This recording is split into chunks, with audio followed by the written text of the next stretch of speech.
All right, what is up, everybody? Welcome back to another day of SaberSim's DFS Office Hours. I just realized I didn't ping our Office Hours channel to say that I'm going live, so let's go ahead and do that real quick. And send. Boom. We are live. Welcome, everybody. Hope you had a good Sunday. Was quite a strange NFL slate. I think it felt weird going into it. Building lineups was just a strange week overall with COVID and everything going on. Some of the lowest scoring winning lineups we've had all season. So I think the winning score on like the FanDuel Millie was like 186 points or something like that. Normally closer to 200 or 200 plus points. So just a weird week overall, but hope you had a good Sunday of NFL football and a good weekend overall. It is Monday here, so we've got a couple things to do here on stream. We have, of course, the winners of our weekly Max Challenge to announce. We have our giveaways to do for the weekly Max Challenge, and then we'll do open Q&A. We'll answer questions. Just a few questions in the queue here today, not too many for a Monday in particular. So if you've got questions, go ahead and get them into the queue now by either popping those questions into the YouTube chat or the Office Hours channel on Slack, and we will get to everything today. Quite an interesting day of DFS overall. We've got two NFL games. So we've got a classic slate, a 2-game NFL slate. I think there's actually a 4-game probably that has the combination of tonight's games and tomorrow's games in there, but also 2 showdowns and then NBA. If you're still grinding NBA with the chaos that is going on right now, I certainly am. I think it can, I don't know, make it a little bit interesting, I guess, at least when you've got all these unknown situations. I think there's an opportunity to find a little bit of an edge there, but a lot of DFS to play. So kind of a fun little Monday here. I see Samuel is here. Six is here. Benjamin said fading Mark Andrews hurt yesterday. Yeah, I feel that. I had very little exposure to Mark Andrews. So definitely, I had a good start to the day. I had quite a bit of Jared Goff lineups that were looking pretty good early, but obviously things kind of faded as the day went on. But anyway, let's go ahead. Let's get started here because we do have a lot to do. So we'll start here with the weekly Max Challenge. Again, I'm going to just put this up on screen. It's we're exiting week 15 now, so I think most of the people that are watching this have an idea of what we're doing here with the weekly Max Challenge, but we'll leave this up on screen. And let's first announce our winners. So let me go ahead and get this pulled up here on DraftKings. And again, these are our winners, our top finishers of the people that entered the contest. So our top finisher in the DraftKings mini max for this week in 35th overall place is Harvard AD. I still not totally sure exactly how to pronounce that, but Harvard AD, 35th place in the DraftKings mini max. Congratulations, Harvard AD. You'll win a $50 and $27 single entry ticket. So the red zone and the blind sign, I think those are free month of SaberSim and an entry to the private $5,000 free roll that is coming up here now as the season is beginning to wind down a bit. And in FanDuel, 11th overall place in the pooch punt is Pippin Ain't Easy. So congratulations, Pippin Ain't Easy. $25 in SaberSim credit, along with a free month of SaberSim and an entry to the private $1,000 free roll that we're running at the end of the season. One cool thing that happened here this week is both of these folks have won before. So let's see. Harvard AD won in week 4 of DraftKings, and Pippin and Easy won the FanDuel Pooch Punt, or at least the contest for the FanDuel Pooch Punt side of things just last week. So congratulations on the second wins for both of these guys here. You'll now have 2 of these tickets into the free roll. So at the end of the season. So pretty exciting stuff overall here. I will just mention heading into another holiday week. I'm sure we're probably already going to get some questions here about this. The tickets on DraftKings, I think, are a little delayed again, unfortunately. They've just got plenty of things going on over there here. And with the holiday weeks, I think things get pushed back a little bit. So I know if you won last week, you are probably still waiting to see your tickets in your account. Unfortunately, I am going to be pushing to get these out as quickly as possible this week, but holiday weeks, a little tricky here. So, but anyway, Wes said, whoa. How does a new guy like me compete for these tickets? Yeah, so the instructions are up here on the screen. This is unfortunately limited to people that are directly subscribed with SaberSim. So if you're with us via RunPure or any of our other partners, this really isn't going to work for you, unfortunately, because a lot of the prizes here are free SaberSim subscriptions that we can only give out through our own accounts. But for those of you that otherwise don't really know here, the main thing that you've got to do is you wear the SaberSim avatar as your avatar on FanDuel or DraftKings or both. You enter and max out either the 50-cent mini-max on DraftKings or the 5-cent pooch punt on FanDuel for the Sunday main slate. Send a screenshot to Andy@SaberSim.com showing that you're entered, showing that you're wearing the SaberSim avatar, and then we do a giveaway for 3 winners on DraftKings, 10 winners on FanDuel every week, where you can get free tickets or SaberSim credit for next week. And the highest overall score in those contests that is entered into the SaberSim Weekly Max Challenge that has participated here gets some extra goodies. So that is how it works. But let's go ahead and jump over to the giveaway portion of this. So we'll do DraftKings first. On the DraftKings side, I have 52 names entered this week. So we'll go ahead. We'll grab our names here. 52. I'll shuffle this. I think it is a little bit more exciting when it's not perfectly alphabetized. So we'll go ahead and shuffle this. And again, we're going to pull the lever here 3 times for 150 tickets into next week's Minimax, or I guess any week's Minimax. Oh, all right. My dog almost pulled my headphones right out of the computer. So anyway, let's get into it here. So winner number 1 for this week on the DraftKings side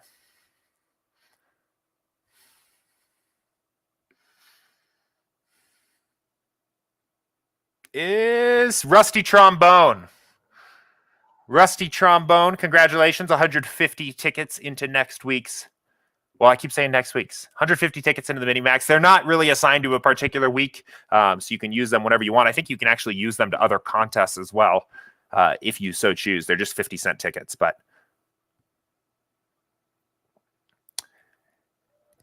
Tapey, I assume it's Tapey, is our second winner. Congratulations, Tapey.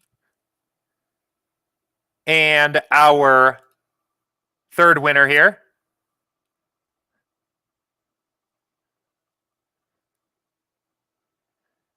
is right on the edge, and it's 46 defense. So congratulations, 46 defense. Let's grab these 3 names here. Rusty Trombone, Tapey, and 46 defense are 3 winners on the DraftKings side. And again, guys, just be patient with us here over the next week or so. Going to be doing everything we can to get these DraftKings tickets out as quickly as possible. But the last time we had a holiday week, when we had Thanksgiving a couple weeks ago, I know there was a bit of a delay getting these tickets out. So we promise we'll get them out as quickly as possible. But let's go ahead. We'll go ahead and clear these because I've got them now. And we'll jump to the FanDuel side. And on FanDuel, we have, let's see, how many do we have? 58 entrants.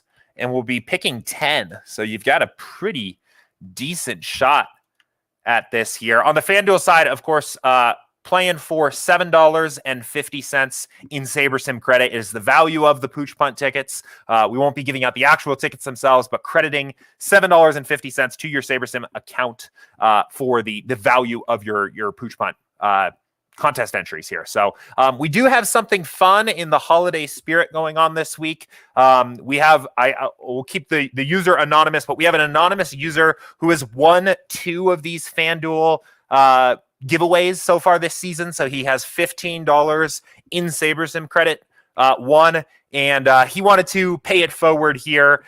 So he said, go ahead and tack on $15 to the first winner on the FanDuel giveaway this week. So we'll do this first poll here in just a second, but this person will be essentially winning $22.50 in SaberSim credit. So the $7.50 here and the $15 that's been paid forward in the giving spirit by an anonymous user. So thank you again for doing that, and let's see who the lucky winner is here.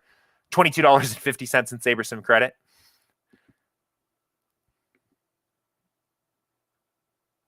Wow, that is a heater right there. It's Harvarad, who was our DraftKings overall winner, our highest scorer this week. So Harvarad wins the $22.50 that paid forward SaberSim credit. Congratulations. and we'll do 9 other pulls of the lever here. So let's keep it going.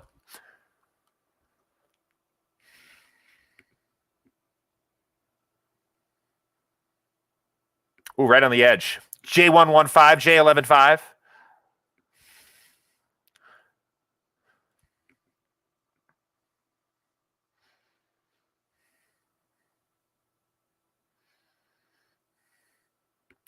Winner number 3 is Jeep Devil. Congratulations, Jeep Devil. Let's keep it going.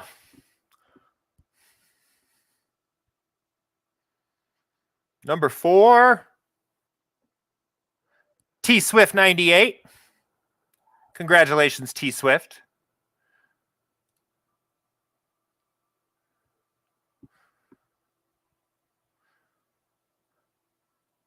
Number 5 here coming up is Colts 941.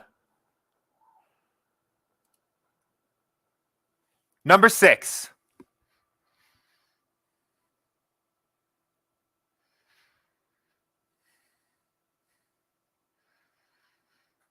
Super Slow 60. Congratulations, Super Slow. Let's keep it going with number 7 here.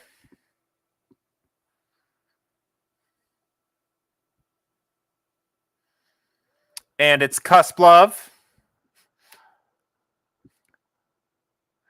3 more for this week. Wrapping up week 15.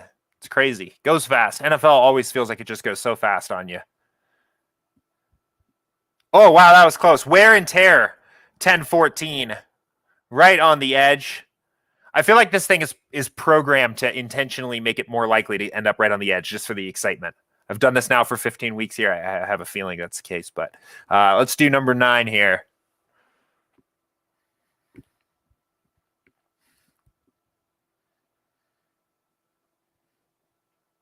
Razor the Guru.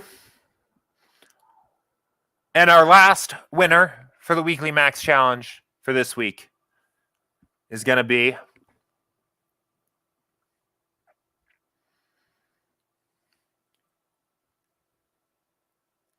it's Kelvin Dubs. Congratulations, Kelvin Dubs. Boom. Our 10 winners with a little extra for Harvard ad from our anonymous donator here. And that's it for the weekly max challenge this week. As always, we'll make sure everybody gets an email before the end of the day today, letting you know you won, letting you know how to expect your SaberSim credits or your tickets or whatever you're winning to show up in your account. We'll keep it going. We've got 3 more weeks of this here for the regular season of NFL football, 16, 17, and 18. Hopefully, these weeks of football end up being as close to normal as they can be, but getting close to the end of the season here.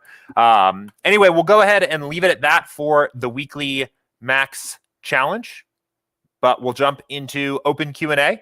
So I see a few questions have trickled in live here already, so we'll get to those. I'm going to start with the questions that came in over the weekend, this morning, etc. And we'll just start tackling these here.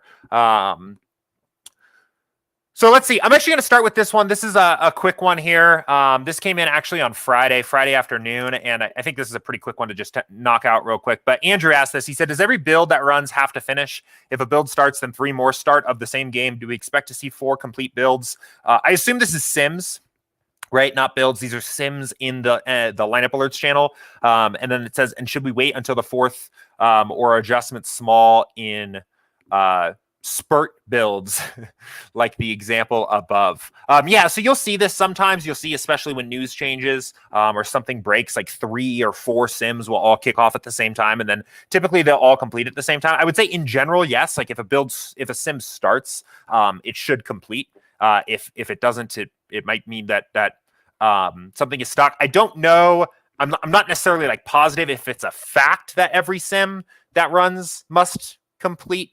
I may have to check on that. I mean, the reason why what's actually happening here is that we have different data providers that end up kind of providing certain inputs to our sims, whether it's player availability or other things like that. And when big news breaks, especially for something like NBA, if one data provider updates, that might trigger a resim, and then another one updates just like 15, 20 seconds after that, it would trigger a new sim, and then so on. That's kind of what's going on here.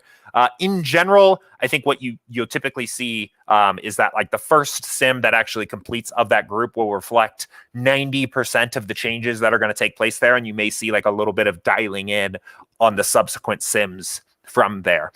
For a sport like NBA, to this question of should we wait for all the sim to complete? I mean, I would say when you can, yes, when you can afford to do so, wait until the sims are all complete. But there are situations sometimes if you've got news that is breaking minutes before the next set of games locks, sometimes it's best just to get that first sim that actually updates the news, right? Like, let's go back to my favorite example here, as always, is Giannis gets ruled out, right?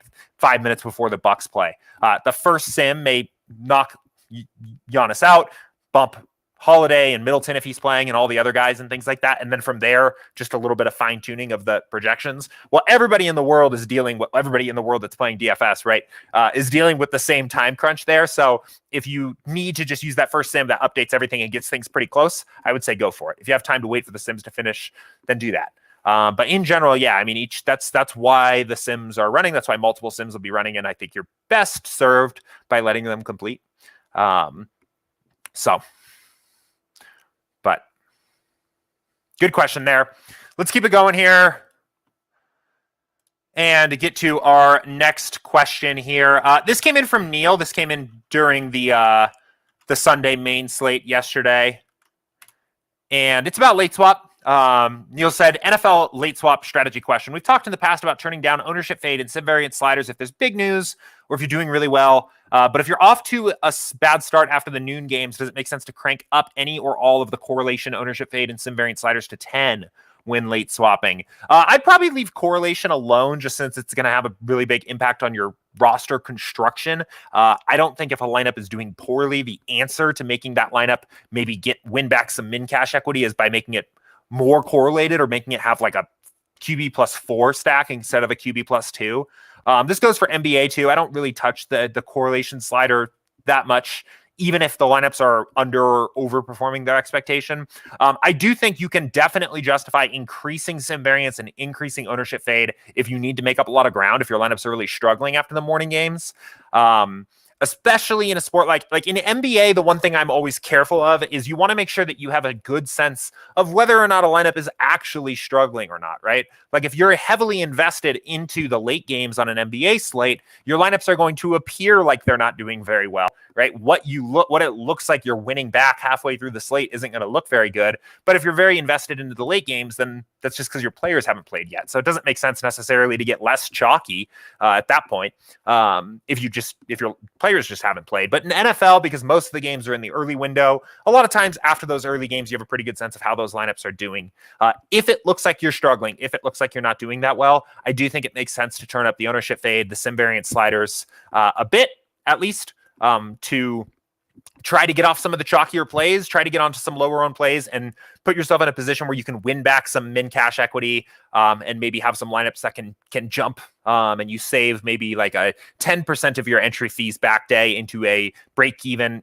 Maybe that's a little ambitious, but maybe a 50% of your entry fees back kind of day. In terms of swapping them all the way to 10 ownership fade is going to be pretty aggressive. I think that might be a little much. The sim variance, especially in large field NFL type stuff, is already going to be pretty high, right? It's going to be close to 10 to begin with, 8, 9, 10-ish. So I think bumping that up to 10 if you're not already there is fine. Ownership fade all the way to 10 is a lot, I think. If you're thinking about large field stuff on FanDuel, for example, here, let's give this a second here. Been having this recently. I think I need to do a reinstall with my LastPass extension because it keeps slowing down my app here. There we go. Okay. So let's go ahead. So you can see ownership fade is only at 4 by default. I mean, I would probably start maybe with something more like 6 or 7 before cranking it all the way to 10. 10's really extreme. It's very high. If you ever run a build at 10 ownership fade, you will see that it really prioritizes lower owned plays. I don't think there's necessarily anything wrong with that, especially in a late swap where most of your lineup's probably already locked in, but it is going to have a pretty extreme effect on the ownership fade of your lineups. But in general, I think this is like directionally correct, at least. I think this is a good idea, especially if you've really spent some time and you can tell, yes, my lineups are underperforming expectation. I'm not just waiting for, I'm not just more invested in the afternoon games or something like that. And I need to get off some of the chalkier plays to win back some equity here. So with that said, we're actually, one of the things that we are kind of working on and planning behind the scenes, always talking about kind of adding new features and things like that. We want to add some ability to do some of this in a more automated way, still in more of the planning phase of what that might look like for the app, but the ability to kind of pick up and identify how well a lineup is doing and then swap it selectively, right? The right settings based on how it's actually already performing is something that we hope to add in the future. So I know people have asked for something like that. I think there's definitely a lot of excitement about something like that, and it's on our radar. So, but good question, Neil. Okay, cool. Let's keep it going. We are ripping through questions here. Let's get to this one. This is from Samuel. He asked this probably about almost about an hour ago now. And he said, quick question, should I need to run the builder per entry limit, single, 3-8 max, 20 max, or have a set number under entry limit and just change the number under number of lineups? Good day. It's up to you, really. So I assume what this question is saying is if you're playing like a single entry, a 3-entry max, 20 entry, and a 150, right? What sliders do you use? Where do you set the drop down? There's a couple different options here. It really depends on what your overall approach is going to be. What we recommend to the average user is to put a unique lineup into every single contest. That is going to smooth out your variance. That's going to give you the best overall shot at having a high scoring lineup on any given slate. And if you want to do that, the optimal strategy would be to use some kind of set of sliders that is roughly in the middle of everything. So let's say you're playing the single entry, the 3 max, the 20 max, and the 150, right? Maybe instead of picking one set of sliders or the other, right? Instead of comparing this to this, maybe what you do is just pick something kind of in the middle and you say, I'm going to use the 20 max sliders that are here or maybe here, right?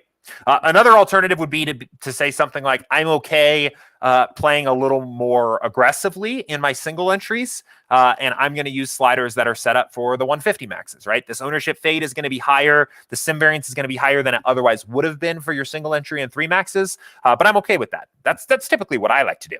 I like to have a little bit more ownership fade, a little more variance than not. And then what you would do here is, let's say you had 180 total lineups across all these different contests. You would just change the number of lineups to 180 and you would build this and you would get 180 unique lineups and you'd have one build to work with in terms of editing your exposures and things like that. The other alternative, the other option is to run a separate build for every single individual entry limit that you're playing. Right? Maybe you're just playing one single entry, and in particular, you are opinionated about what that particular lineup ends up being. You want to spend a little bit of extra time on it. Maybe you do one build for your single entry. Then maybe you do one build for your 20 max set, and you do one build for your 150, right? What you gain there, what you primarily gain is you're going to have sliders that are more precisely optimized for that particular contest, and you're going to have a little bit more control over picking that individual lineup that's going into that contest. What you give up, though, is the guarantee that all of your lineups will be unique. That would allow for some duplication in between builds. And it also takes a lot more time to manage 3 or 4 different builds. So overall, that's kind of the whole way of thinking about it. But I always like to answer these by saying like what I would actually recommend. I would just do everything together. I don't think you add more in terms of having the perfectly optimized sliders and having the ability to kind of dial in and pick the exact lineup that's going into the single entry and things like that, compared to how much longer it takes and the fact that you're going to end up probably duping yourself in between contests. I don't think it's worth the time, personally.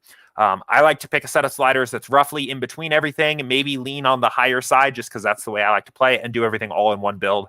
I think it is way easier, way less time intensive. So, but Good question.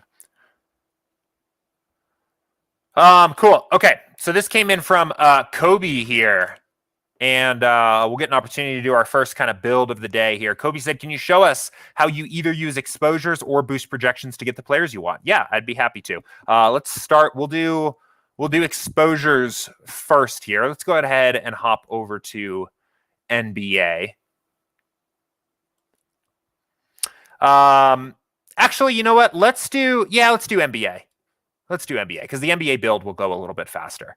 So let's do an NBA build. We'll do FanDuel. We'll do tonight's main slate here. And let's go ahead and just build 20 lineups for fairly average looking 20 max contest here. And we'll go ahead and build these. See what we get.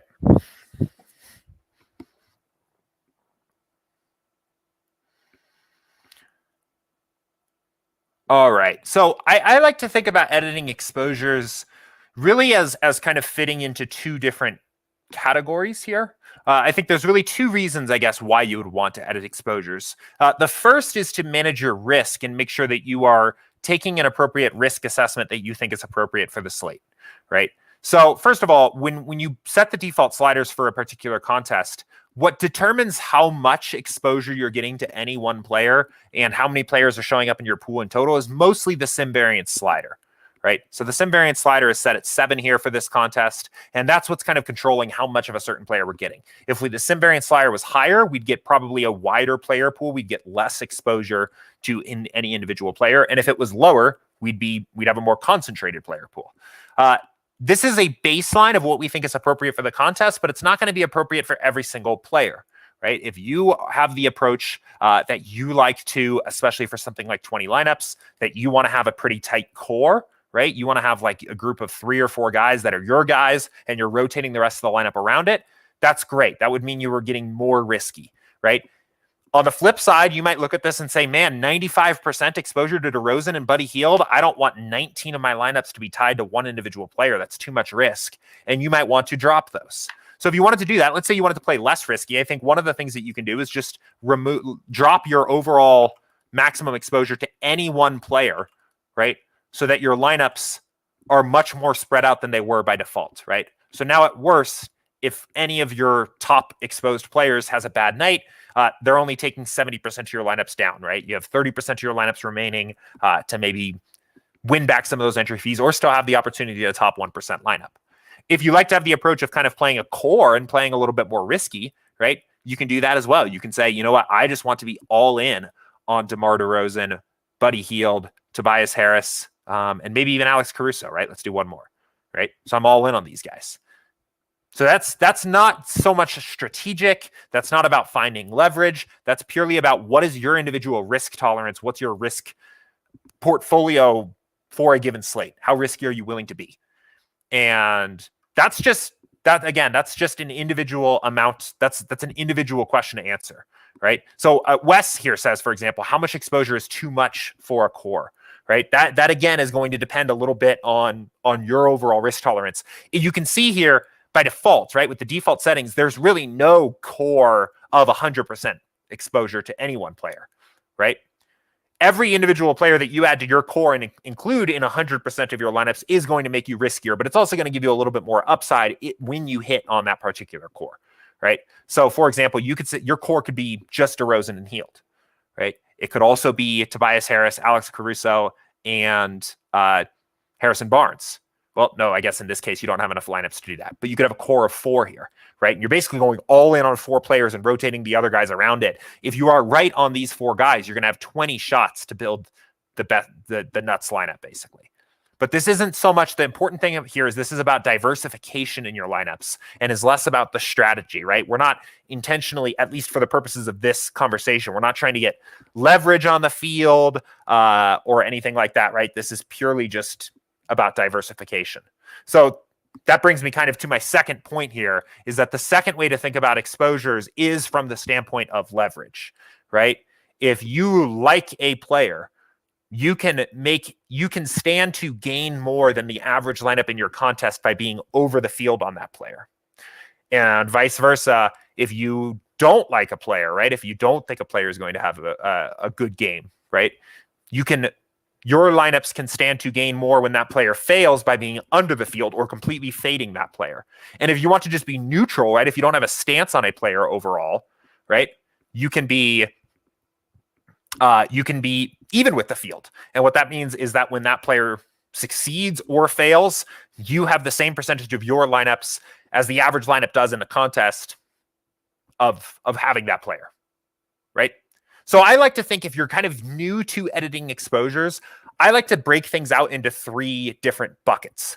And that is like the player, neutral on the player, or dislike the player, right?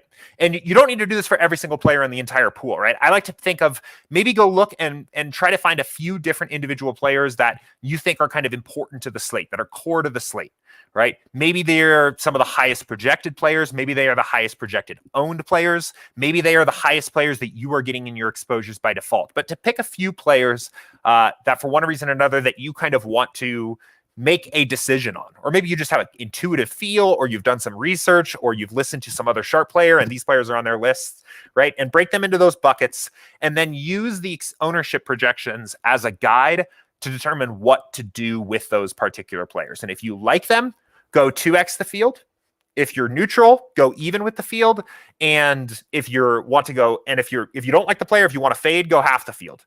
And I think that can kind of simplify thinking about exposures while comparing everything to the projected ownership and still having a way to kind of add value here. So maybe you're looking at this here and I haven't researched this slate, so I'm going to be kind of making it up as I go here, right? But maybe one of the plays that you end up deciding that you want to be under on, right, is a guy like Steph Curry, right? And this is kind of typically how I end up thinking about this, especially for basketball, is I don't really like to play chalky pay-up options, right? I think the ceilings of a lot of the pay-up options are generally similar enough that it doesn't make sense to have one player that's significantly higher owned than the others. So again, if we want to be under the field, right, if we want to be half the field here, maybe we actually say that we're going to be just 20% on Steph Curry. So if he does come in at 48% owned, right, we do have a little bit of exposure to him, but our lineup portfolio as a whole stands to gain more if he fails to meet his expectation compared to the lineup, an average lineup in the contest, right? And we could actually say, you know what, maybe as a way to directly leverage that, we want to be over the field on DeJounte Murray, right? They play the same position. They're eligible in the same positions. So let's make sure that we're at least 2x the field on DeJounte Murray. And what I actually like to do typically is I like to round up or down accordingly. So you saw here, right? I put 20% instead of 25. I rounded this down to 40%, so I can guarantee that I'm still half the field, even if Curry is as low as 40% owned. And I'm going to do the same thing here. So I'm going to actually round this to 15%, and I'm going to say I want to be 2x the field, even if DeJounte Murray comes in as high as 15% owned, right? And this isn't about lineup diversification at this point. This is about a strategic move to get away from the field in select spots, right? And maybe I could go over here and look at a couple other guys here and say, maybe I'm just not on board with the idea of playing chalky Harrison Barnes for one reason or the other, right? But I don't want him to kill me, right? I understand why it's a good spot for Barnes with all the value on the Kings, but I'm not playing 60% Harrison Barnes. So what I'm going to do is I'm going to set this to 35%. So I'm approximately even with the field here, and he doesn't kill me, but I'm also not really invested in him, right? So we've kind of done it now for 3 players. We are half the field on Steph Curry because we don't want to, in this particular case, I want to be under the field on a really chalky pay-up option. I'm kind of directly leveraging that by getting 2x the field on DeJounte Murray, who's another pay-up option at the same position. And I'm going even with the field on Harrison Barnes, who is a guy that maybe you just don't want to play when he's chalky. For whatever reason, maybe your own research has kind of led you here, and we're just going even with the field. So again, in summary here, right, want to kind of bring this all together. I think there's 2 things that you're really thinking about in step 3. One is diversification. It's risk. How much exposure are you comfortable having to your most exposed players in your pool, right? Are you risk averse? Do you want to drop the overall exposure to your highest owned players in the field and have a wide player pool? Or are you risk tolerant? Do you like the idea of having a core? Do you like the idea of having your guys that you're kind of rooting for? And do you want to increase the exposure to the highest owned players in your pool, right? That's diversification. The other one is strategic. And that's, thinking about what players do I want to be over or under leveraged on. And SaberSim is doing some of this already for you because the ownership fade slider is on, the sim variance slider is on, right? The sim variance slider really helps with some of that diversification. It gives you an appropriate amount of diversification that we think is good as a baseline. And the ownership fade slider is doing some of this for you as well. The ownership fade slider here is at 5. So really what that's saying is that before we adjusted Curry, it was saying that knowing or assuming Curry's ownership is going to be 48%, by default, we still want to have whatever it was, 80% exposure to him. Now, we don't have to. We capped this at 20 because we want to take a stand here. But the builder was saying, look, we get that Curry's going to be 48% owned and we still want 80%. So it was doing some of that risk. It was doing some of that calculation beforehand of what is appropriate ownership for a player, but we're just adding a little bit of additional value here by making some adjustments. So that's kind of the way I like to think about exposures. Let's quickly jump over to projections here, and we'll talk about how you can kind of think about editing projections. I think there's also two ways to kind of think about this.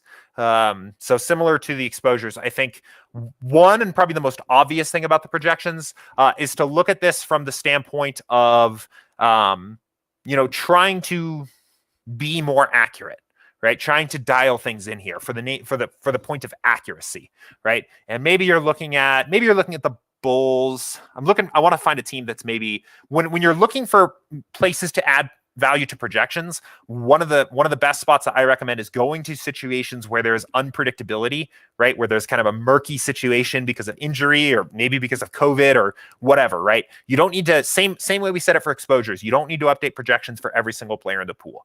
Look for situations that are clearly a little murky, a little uncertain, right? Maybe we go to the Kings, right? Man, I really want, let me see. I guess I could really just pick almost any team here at this point. Let me find a good one. Let me find one that I've got actually something meaningful to say about this here.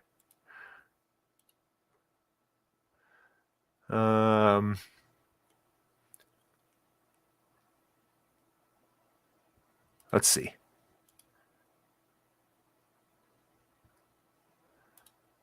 All right, let's just look at the Kings, and let's say that we get, man, I don't even know here.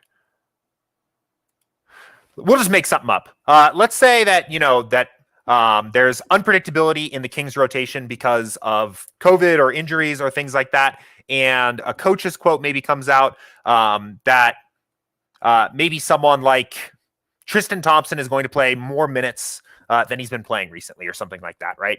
You could make an adjustment here to projections to maybe say something like, I think Metu is going to play a little bit less. I think Tristan Thompson is going to play a little bit more because the coach said that they want to get Tristan Thompson more involved, right? And when you're doing things like this, I like to start with 10% changes.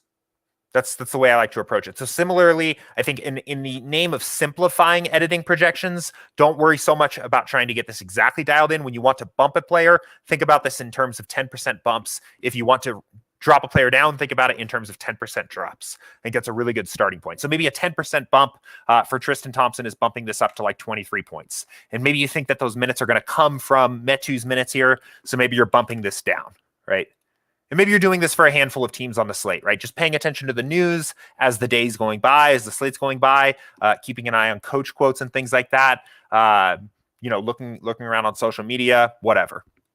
And you can do this for a handful of different teams. If you can't already tell, my approach on almost every sport is more heavily weighted towards the editing exposure side. It's something I do a little bit more.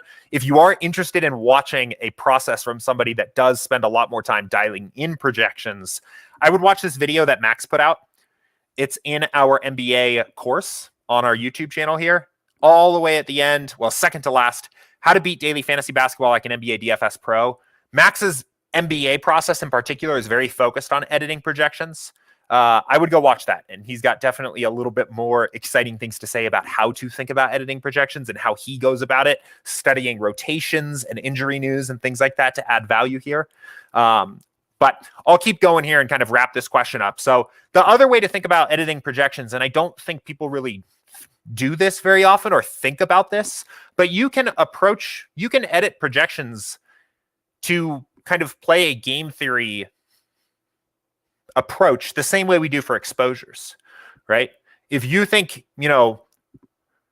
from your perspective, after running a test build, that the builder is overvaluing Steph Curry when you're looking at all of these top payup guys all have approximately the same ceiling, right? Or maybe at least the top overall couple guys here, or maybe even just Embiid and Curry, right? I think it's perfectly fine to make an adjustment to projections here and maybe say, I'm going to give Joel Embiid a slight edge here on projection because they have about the same ceiling and the builder is favoring Curry because he's got a lower salary, right? But I want to get a little bit more Embiid in my lineups. And at this point, we're not really so much concerned about trying to come up with a more accurate mean projection. We're not saying, I think that Joel Embiid's more accurate mean is 48 points instead of 47. But we're saying we ran a test build. We were getting a lot of Curry to begin with, and we want to zig where the field's going to zag and play more Embiid. If you agree with these ownership projections, for example, first, right? And that's not so much about having a more accurate projection. It's just about playing the game theory game here of trying to zig where the field zags. And the one thing that's nice about editing projections, in particular for NBA, is that I think they're a little bit more resilient to late swapping, right? We went in and we edited our exposures before lock. And if post lock, right, let's say something comes out, maybe Paul George is going to sit again, right? Well, now we kind of have to rethink all of those exposures. Like, do I still really want to do I want to cap my exposure to Curry still? Do I still want to find leverage by bumping DeJounte Murray? Do I still want to cap Harrison Barnes? Like, all of your exposures you have to rethink. If you've made most of your adjustments on the NBA in particular to projections, you don't really have to worry about that when you late swap, because then the builder is going to process all of the projections and rebuild your lineups accordingly, right? So I do think there is a little bit more value to making adjustments to projections in NBA than exposures. But I think in reality, especially once you get really familiar with the tool, they both have a valuable role to play in the process. So spent a little bit more time on that than I expected to. I don't know, hopefully this question was not just asking literally, how do you do it? Because I probably could have just spent 2 minutes on that and showing you how to actually make the adjustments. But we talked about this more from a strategy standpoint. Kind of more of a holistic answer here. So hopefully that was helpful. But again, on the projection side, right, a couple notes, couple takeaways here is, first of all, if you're unsure of where to start with this, focus on situations where there's a lack of clarity, where there's injury news, where there's uncertainty, or just focus on the most important players on the slate, right? Focus on the players that you think are going to be the highest owned, the best values, the highest projected, right? You don't need to adjust a projection on every single player on the slate. From there, I like to use 10% bumps when I'm kind of making changes. I think it simplifies things instead of trying to think about what's the exact right number. And you could even have done the 10% bump here too. Like, you could have said, let's do a 10% bump for Embiid, right? And maybe it's a 10% bump down. This is actually a little high, right? Since it's a percentage. I actually think maybe I would do like 5% for these guys and maybe do 49 and 44, something like that, right? 10% feels a little bit high for these higher salary guys, but it does help to kind of think about your projections from that standpoint. And then finally, there's I think two different categories that these things fall into. One is the game theory, right? I want leverage on the field by playing Embiid instead of Curry, or maybe, using the example from before, maybe I want to play a little more DeJounte Murray here instead of Curry, right? You do something like that. Or there's a standpoint of making things more accurate, right? If there's an uncertain situation, no model's going to capture that very well. If the coaches come out and said, we want to get this guy more minutes, or this player's going to be involved, right? You can make a bump there to improve the accuracy overall. But a lot to think about there. So anyway, I'm going to keep us rolling here because there are still quite a few other questions in the queue. Paul says, just a suggestion, having the ability to adjust an individual player's percentile might be handy. Yeah, it starts to get a little hairy doing that, to be honest, because what ends up happening is you're actually, if you change just a percentile, you start actually changing the shape of the curve of their range of outcomes, and you're really actually at that point like directly interacting with the sim data, right? When we change a custom projection, all we're really doing is taking the existing player outcomes graph and shifting it one direction or the other based on the change that you made. If you start saying, I think the 85th percentile for Joel Embiid is this, but the 50th percentile is this, and the 99th percentile is this, you're actually really, really changing the sim data at its core, and it starts presenting some challenges to build lineups with the way that the lineup builder works, right? Because what the lineup builder does is it goes in and it randomly takes buckets of game simulations to build each lineup. And then it's very unclear exactly how to do that when you've edited different percentiles potentially in different directions. So I think it's an interesting idea.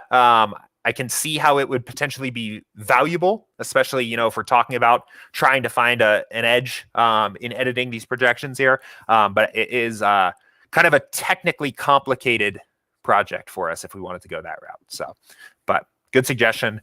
Definitely you can see why it would present some value for you. But all right, let's hit this last question. This is the last one that came in through Slack, and then we'll get to some of these questions that have come in live here. This is from TMB. I'm not going to be able to do a deep dive into this, right? Because it's going to depend a ton on different variables for each individual player. But TMB said this is very basic math, but just wanted you to speak on it a little bit because all companies talk about, here, let's go ahead. This is the main bulk of the question. If I'm paying $89.99 for SaberSim, that is a little under $10.80 in a year. Quick math, have to profit $1,100 in a year to make a small $21 profit on the whole year. What would be a good bankroll to start with, knowing that I have to profit $1,100 in a year to pay off my sub and get a little profit back? Shady Advice responded to this and mentioned that this depends on how many contests or slates you play over the course of the year, since the ROI is per contest, not the size of the bankroll. That is true. I also think it depends on far more than just that. Right? It depends on your ROI is going to be pretty variable in between different sports you're playing, right? You may be a 15% ROI player in baseball, but a 3% ROI player in NBA and a negative 8% ROI player in hockey or something like that, right? There's also a variability at different stakes that you may have a higher ROI playing at lower stakes contests than your higher stakes contests. There is also the entire problem of how variant DFS is, and we've seen it before. For example, in my video here on our YouTube channel, all the way at the bottom, what does variance after 100 slates look like for a winning player? Let me go ahead and close this for a second. Right, in this video, I basically created a very basic, very simplified 100 slate simulation of a winning player, and you can see even in 100 slates, right? That's a lot. That's more slates than there are in a given NBA season, right? You can still, even for a winning player, have a down year. So there's no guarantees here. But very quick math overall, right? If you wanted to turn a $1,100 profit, right? Let's go ahead and open this up. If you wanted to turn an $1,100 profit, right? Let's assume, just for example, that you have an average 10% ROI, right? That would be a number that you would want to replace with the real value if you knew it, and you'd probably only be able to know it after playing for multiple years. But let's assume that you're a 10% ROI type player, right? So you're trying to make $1,100 at the end of the season or at the end of the year, right? And you're a 10% ROI player. You would need to wager $11,000 over the course of the year. Now, this depends a ton on how many slates you actually play, right? But I'm just going to, again, simplify this. And if you know the answer, if you know the number here, right, you can input that. If you're an NFL only player, it's going to be a lot different than if you play 4 different sports. But let's say you're playing 300 slates a year, right? So you essentially need to wager, right? This is the wager amount, about $37 a slate This is a big, I want to preface this by saying this is everything I'm doing here is a massive generalization. I just want to show you how to think about answering this question, right? $36, $37 a slate or so if you're playing 300, right? A year. And let's say that you play 5% of your bankroll per slate, right? Again, a generalization. That's our baseline of your approximate. That's a baseline. That's what we recommend in general for most players. But if that were the case, you would have a bankroll of about $730, right? All of these numbers are going to be very variant, right? And your ROI really isn't probably just a static number that could be boiled down into just your average ROI. It's going to depend on sport and stakes. And even then, there's a ton of uncertainty in that number. But just thinking about this for the 10% ROI player that's playing 300 slates a year, wants to make at least $1,100 in profit by the end of the season, and is playing 5% of their bankroll per slate, you would want a bankroll here of about $730, right? You can take this calculation much further and start thinking about this at a much kind of more complicated level if you can sub in your individual ROI and how many different individual slates you're actually playing, what your bankroll investment is. But I think this is the most basic way of thinking through this here. So, I mean, it does go to show you that you can realize more profit more reliably, right? By playing more slates, right? By reducing the variance of the individual slate you're playing. So, but anyway, let's keep it going here. Good question. All right. Let's go ahead. I'm going to jump to the questions that have come in live here. Jack said, using SaberSim, how can I find the players that have the best upside in NBA and NFL? There's I guess a few different ways depending on how you're defining upside, how you're thinking about this, right? If you just want to see like who has the highest overall raw ceilings, right? You can do that by looking at the percentiles and looking and seeing and sorting who has the highest overall 99th or 95th percentile, right? Who has the highest absolute ceilings on the slate.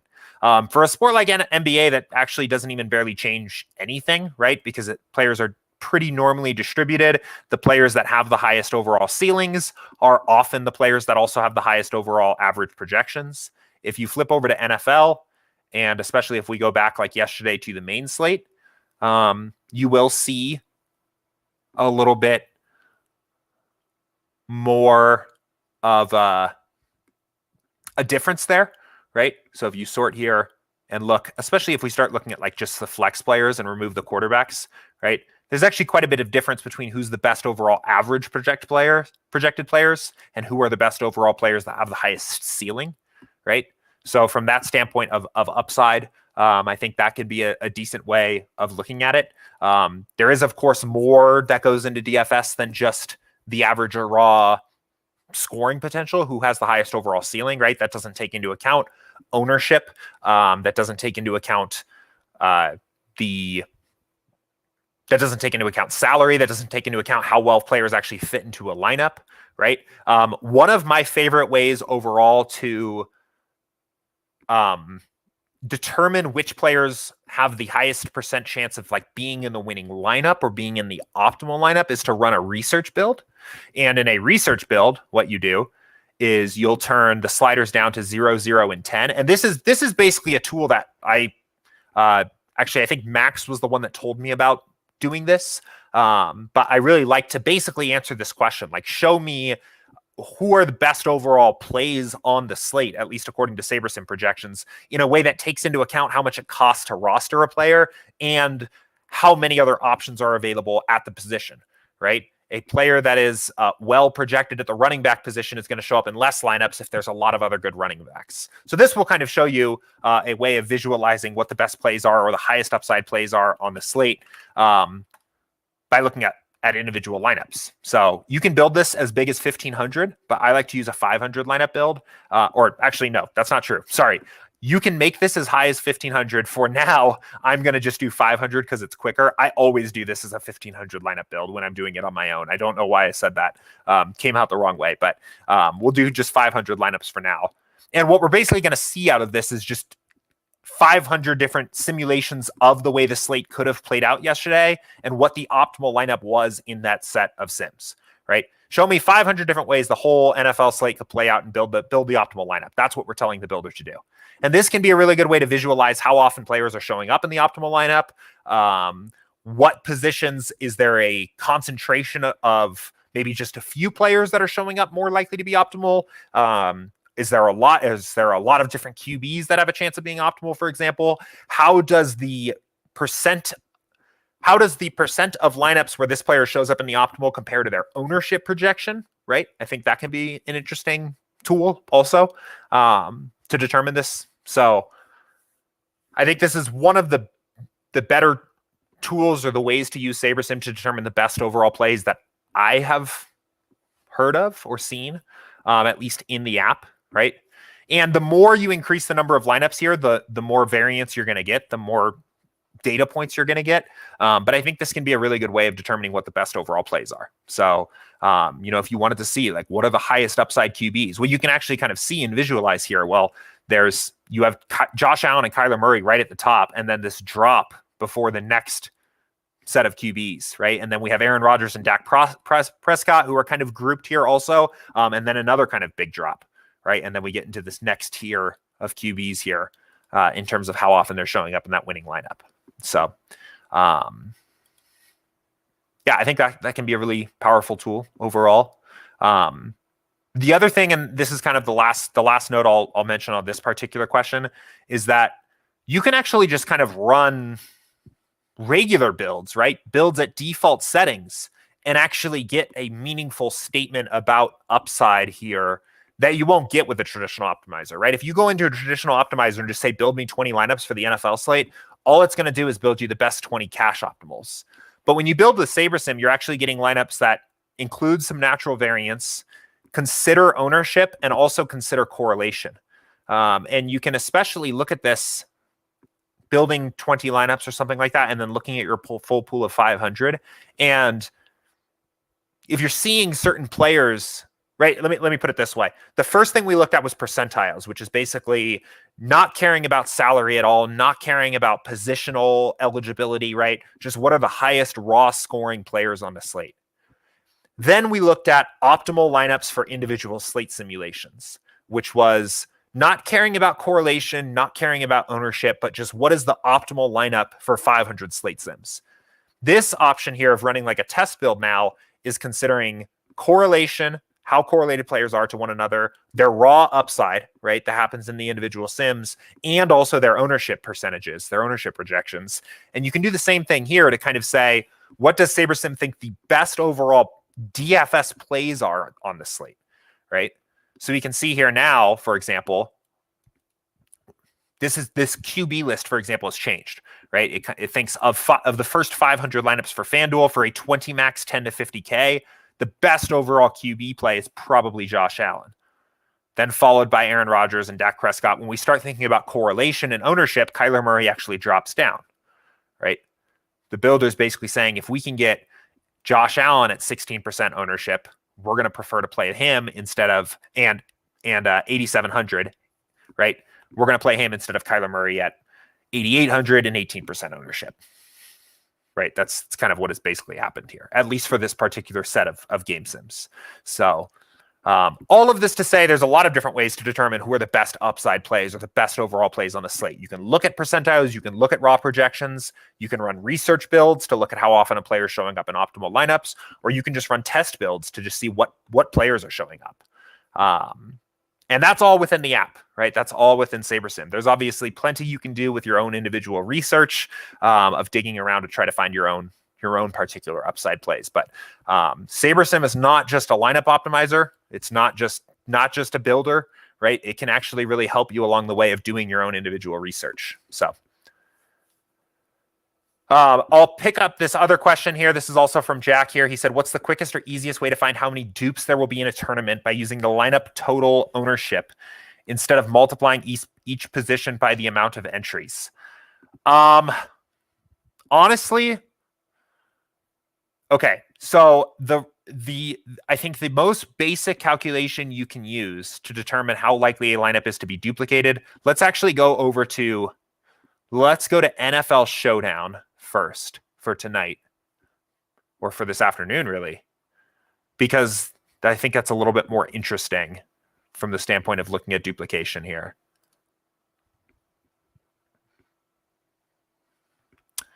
While this is building, I will say, so actually it's going to build pretty quick, so I won't say anything. I'll take a second to catch my breath and then we'll answer the question. But okay, so this is a very rough calculation of determining how likely you are to be duplicated, or how often a lineup shows up in a particular contest, is to take your ownership percentages of each player in the lineup and multiply them together as decimals, right? And then multiply that by the number of people in your contest. So let's do that for this one here, right? So we'll do it. So it's 0.106 times 0.515 times 0.472, right? This is a very crude, and I'll tell you why it's crude in a second here. Times 0.176 times 0.243. Okay. And then we multiply that by the number of people in our contest. Let's say we're playing a 75,000 person contest, or 75,000 lineup contest, right? So the expectation is that this lineup might be duplicated 98 times on average in that particular contest, right? This is actually a pretty chalky lineup from that standpoint. The problem with this calculation is all we're doing is we're basically using like a very basic probability calculation, and we're assuming that the event that somebody uses one player in the lineup is independent from a player using another player in the lineup. And in reality, that's not true, right? A player that is using Donovan Peoples-Jones is probably more likely to be using Nick Mullins in the lineup because those two players are correlated together, and people know that. Same deal where you may have somebody using Nick Mullins in the lineup is probably less likely to have the Raiders defense because those players are negatively correlated. And this calculation doesn't pick up on any of that, right? So in ownership product calculation, the product of the ownerships times the number of lineups in the contest can roughly approximate how many dupes you're expecting the lineup to have, as a very rough approximation. But it does not pick up on other things. It does not pick up on the fact that the event of somebody using one player in the lineup is not actually independent from somebody using another player in the lineup. And it doesn't pick up on weird biases either. So it doesn't pick up on one of the reasons I like to drop the max salary to avoid duplication is because people that are building on normal optimizers or by hand are unlikely to do that themselves compared to how often those lineups win. I also like to do things like using combinations of players that I think are unlikely to be grouped together, like I just mentioned, or using different stack sizes of maybe favoring the underdog more than the favorite, because I think that's something else that people are unlikely to do, right? So I like to do stuff like this sometimes to try to get a little bit more unique, right? The raw ownership product may not capture the fact that this lineup is a 4-2 stack of the underdog that gives up $2,400 in salary. Even though the fact that maybe this ownership product implies that the duplication would be 35 dupes or something like that, maybe you only get 5. So this is a challenging problem to solve, to be completely honest, to be upfront here. I think calculating how likely a lineup is to be duplicated, especially boiling that down to a single number, is difficult. I think you would want to use some combination of an ownership product along with maybe changing that number based on salary used or combinations of players used in the lineup. But I frankly don't know how you would go about doing that. And I do this a little bit more. I generally do this a little bit more based on feel. First of all, because we don't actually calculate ownership product in the app. We do have the ownership sum, but this number I don't think is very useful for judging how likely a lineup is to be duplicated, right?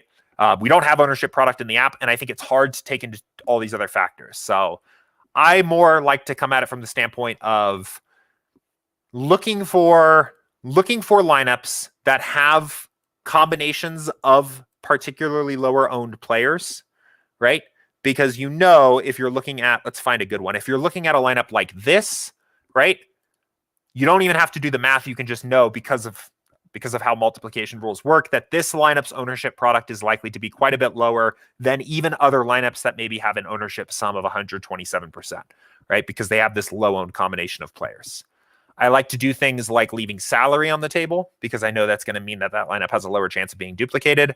I like to use lineups that have a strange combination of players. And this one doesn't necessarily so much, right? But perhaps this one does, a Hunter Renfrow lineup with no Derek Carr. And I like to use lineup constructions that I think are going to be unique, maybe favoring the stack of the underdog team.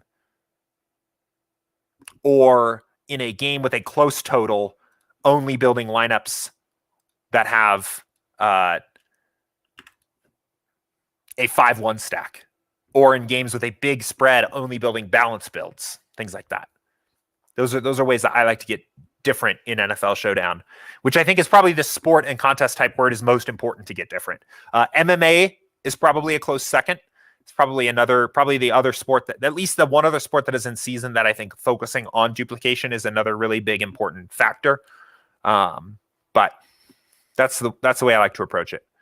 So I think if you come up with a way of intelligently calculating how likely a lineup is to be duplicated beyond just ownership product, because ownership product I think is a good approximation, but it is never going to be very exact. If you can come up with a way to do that beyond that, you would probably end up being an extremely profitable NFL Showdown player, because that is a massive part of the strategy of NFL Showdown. So, but I don't have the perfect one size fits all answer to that. And I do it a lot by kind of feel. So, but hopefully that helps a little bit there. I know there's I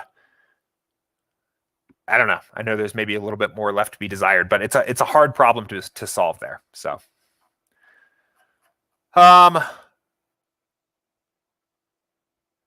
cool.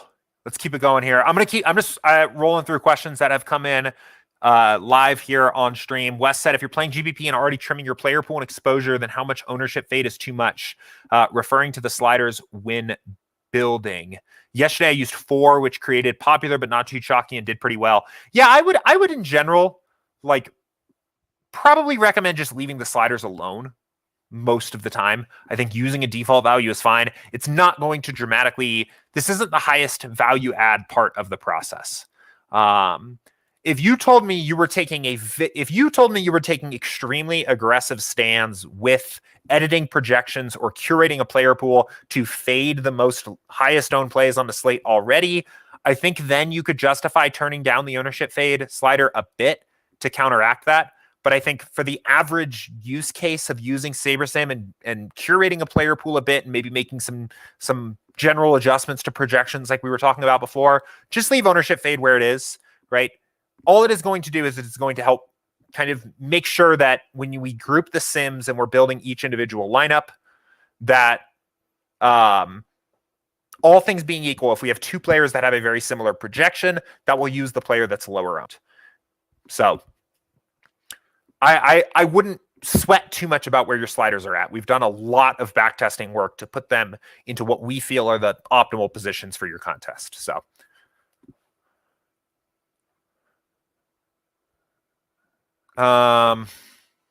let's see. Cool. Wes said also, you've probably addressed this 1,000 times. I probably haven't.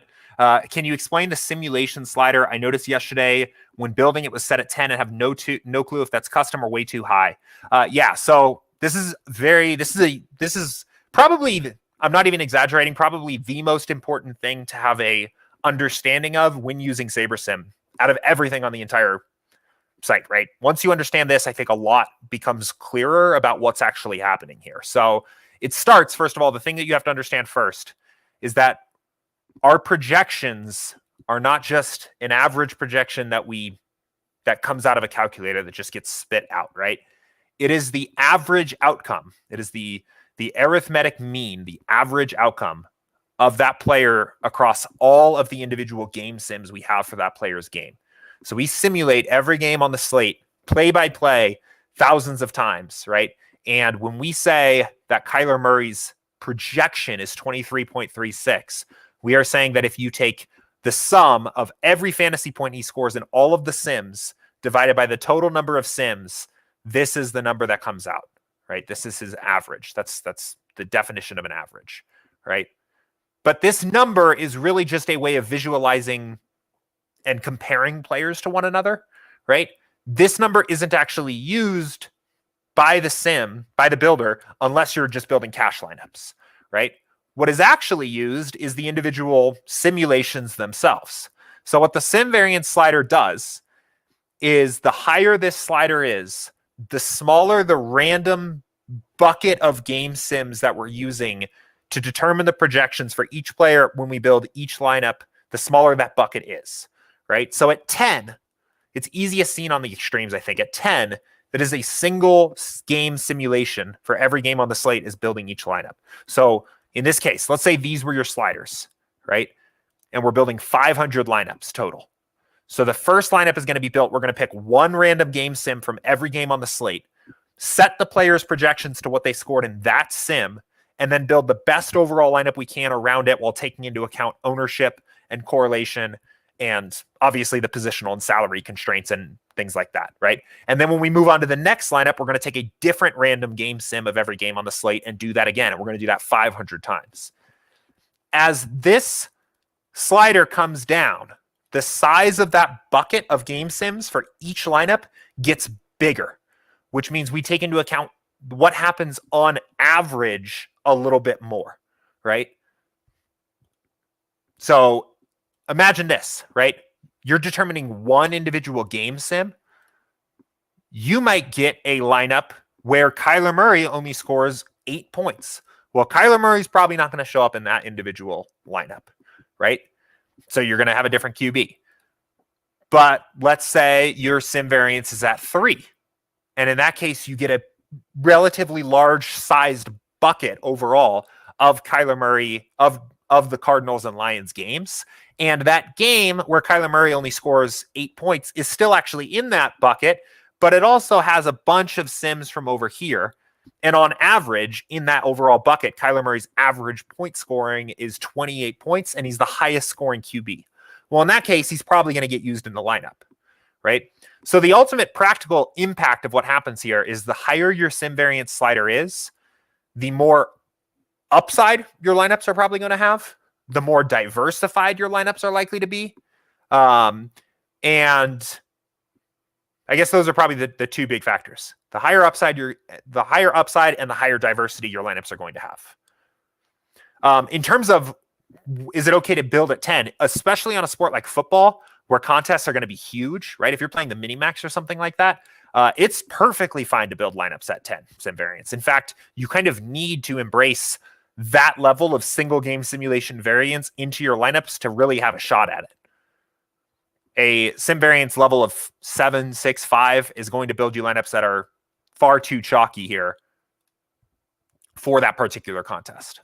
So, but it is, let's see, what does this tooltip says? When you increase sim variance, each lineup uses the average projection from a smaller number of simulations. The higher your sim variance, the higher the volatility, diversity, and upside of your lineups. Yeah, that's a well-written tooltip that kind of summarizes this. But it's really important to grasp this because it's so different than what a traditional tool is doing, right? A traditional tool does not think about individual game sims in this way, right? In fact, all that happens is it is optimizing for the exact same average projection every single time, right? There are things you can do to combat that. Maybe you apply a little bit of randomness, but all that's going to do is basically say, instead of Kyler Murray having 23.36, he has somewhere between 20 and 26, right? But that's not what his range of outcomes actually looks like. His range of outcomes is not from 20 to 26, right? It is huge. It's pretty big. It is from just maybe 5 fantasy points to over 50, right? That's actually what his range of outcomes looks like. And it's not as if he has an equal % chance of scoring every outcome between 20 and 26. His most common outcomes are between 18 to 22, and they both only happen 17% of the time. And then there's a big tail of a ceiling here, and the floor kind of falls off kind of quick, right? These are what typical NFL distributions look like for ranges of outcomes, right? We are directly surveying or querying the real range of outcomes of a player when we build each individual lineup. It's really freaking cool, to be honest, and really powerful. So, but that is how the sim variance slider works. So hopefully that was helpful. But anyway, I don't see any other questions coming in. Not too many follow-up questions off of what we were talking about today here, which typically either means I did a good job answering these questions or everybody was just like, what is this guy talking about? I don't even know how to write a question. So hopefully it was a little bit more of the former today and not so much of the latter. But it's going to be a fun day for DFS here for sure. We've got a football game coming up in just about an hour and 45 minutes now. So don't miss lock if you are playing the 2-game slate or the Browns-Raiders showdown, because that is something that I would perfectly be likely to do. I know when it was baseball season last year and there were sometimes day slates or day showdown games, I feel like in the middle of the day, especially when you're not used to it, it's so easy to miss lock. So set an alarm if you're playing those contests. Don't miss lock. Another football game later tonight, and obviously NBA and hockey and everything going on alongside that. So I'm pretty excited about it. We'll have football again tomorrow, football again on Thursday. It should be actually, I think, a pretty fun week of DFS. So we'll go ahead and wrap up the stream there. Again, thank you to everybody that tuned in, participated, to everybody that watches and listens to the show after it's up on YouTube after the fact. I appreciate you too. Congratulations again to all of our winners. Harvard AD and Pippin Ain't Easy are 2 winners of the Weekly Max Challenge this week, but also our 13 giveaway winners here. Last note before we wrap up for today: for the next 2 weeks, we will not be having Friday office hours, Christmas Eve, New Year's Eve. Obviously, I hope that everybody is getting to spend some time with their friends and family, and the people that are important to you in your life. So, and getting a break, getting some time off. So I will be getting a little time off as well on the next 2 Fridays. So no streams on Fridays. We'll be doing Monday through Thursday streams for the next 2 weeks. But again, good luck tonight. Enjoy the slates, the many slates that we have in front of us. I will see you all tomorrow here, same time, same place at 2 p.m. Eastern. Until then, see ya.